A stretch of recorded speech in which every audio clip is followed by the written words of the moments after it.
bibiri bigomba kurebwaho. Hari igice cyacu dushaka kudakora neza, ndabyemera. Hari amakosa y'umwuga dukora ugasanga warengereye, wavuze nabi, cyangwa wabyegereje umutima, amagambo atari meza, wabishyizemo amarangamutima cyane, birakabya. Ibyo biraba rwose. Ibyo byo uwavuga ko atakosa yaba adakora. Ibyo biraba dukora, ayo makosa bijya bibaho.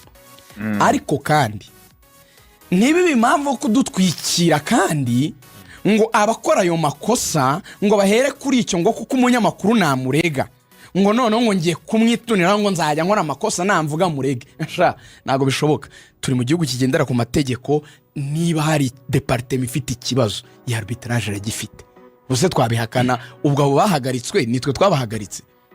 Dore ikintu kibi rero ahubwo kiba ngiye nabonye tugomba no kureba mu ishusho yagutse hano mu Rwanda, nicyo kubwizanya ukuri.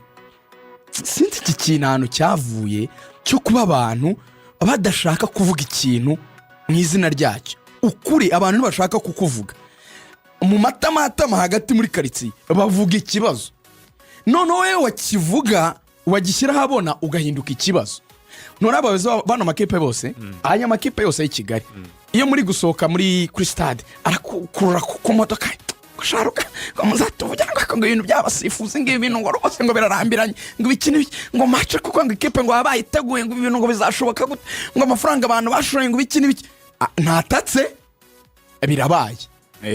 Bwaki ikipe ye yiba wowe ati nyamara umusifuzi asifuye kuri iriya match ntabwo yasifuye neza ngo ikipe yacu ngo arayishakaho iki ngo uriya muhungu ngo aratwanga ngo sinzi umuntu wamuduterereje.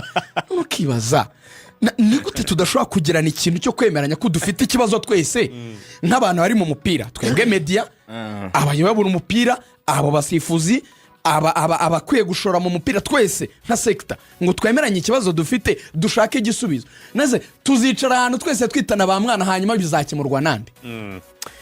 Yego ni ako kwa abanyamakuru ari bo nsina ngufi ngo bataye umwuga we. Dusohoke kuri rayon ariko reka tubanze twumve kamarade kuko Bugesera isa none itakimanutse ari amanota mu by'ukuri